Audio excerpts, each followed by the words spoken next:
अस्सलामुअलैकुम दोस्तों, कैसे हैं आप लोग। उम्मीद करते हैं कि हम लोग खैरियत से होंगे। दोस्तों, आज की वीडियो में हम कुछ ज़रूरी खबर, ज़रूरी जानकारी जो कुवैत की आ रही है वो आप तक पहुंचाने वाले हैं। आप लोगों से गुजारिश है कि इस वीडियो को आप सोच लेकर आखिर तक ज़रूर से देख लें। सबसे पहली खबर, कुवैत में 27 लोगों को गिरफ्तार किया गया है जो लेबर लॉ और रेसिडेंस लॉ के खिलाफ वर्जी कर रहे थे। इसके अलावा 5 ऐसे लोगों को भी गिरफ्तार किया गया है जिले अल-शुवैक के इलाके से, जो सब्सिडी वाला सामान को बेच रहे थे। जो कुवैत गवर्नमेंट सब्सिडी का सामान लोगों को देती है, उन सामानों को ये लोग बेच रहे थे। इसके साथ अगली अपडेट ये है कि कुवैत के जहरा रोड पर एक कार पेड़ से जाकर टकरा गई, जिसकी वजह से एक शख्स की मौत हो गई। इसकी इमेज आप सामने स्क्रीन पर देख सकते हैं। इसके साथ ही जहरा रोड पर बस और ट्रक के बीच एक टक्कर हुई, एक हादसा हुआ, जिसके नतीजे में एक शख्स की मौत हो गई, जबकि बताया गया है कि 8 दूसरे मुसाफिर जो थे वो जख्मी हो गए हैं, जिनको इलाज के लिए हॉस्पिटल में भर्ती कराया गया है।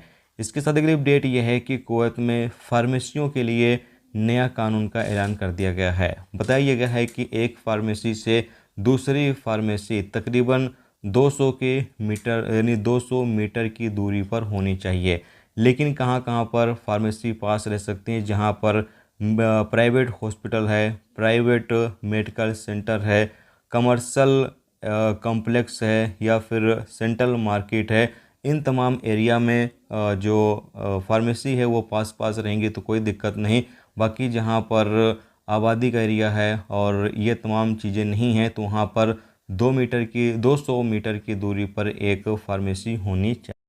अगली अपडेट ये है कि आप लोगों को बता दें कि आज का एक्सचेंज रेट क्या चल रहा है। अगर आप पैसा वगैरह भेजना चाहते हैं तो इंडिया का आज की तारीख में एक केडी जाकर बन रहा है 266 रुपये 50 पैसे, और पाकिस्तान का जाकर बन रहा है 920 रुपये। नेपाल का जाकर बन रहा है 425 रुपये 50 पैसे, और बांग्लादेश का जाकर बन रहा है 352 टका। इसके साथ अगली अपडेट यह है कि कुवैत में एक और कानून का ऐलान किया गया है। इसमें बताया गया है कि जो बैचलर लोग हैं, अगर वो लोग प्राइवेट हाउसिंग एरिया में रहते हैं तो वहाँ से वो खाली कर दें, नहीं तो बाद मिनिस्ट्री की जो टीमें हैं वो चेकिंग करेंगे, और जो भी बैचलर लोग प्राइवेट हाउसिंग एरिया में रह रहे होंगे उनके खिलाफ कानूनी कार्रवाई की जाएगी, और साथ में जो मकान मालिक होगा उसके खिलाफ भी कानूनी कार्रवाई की जाएगी। दोस्तों, ये थी आज की कुवैत की कुछ ज़रूरी खबर, ज़रूरी जानकारी जो आप तक पहुंचा दी गई है। उम्मीद करता हूं ये जानकारी आपको अच्छी लगी हो।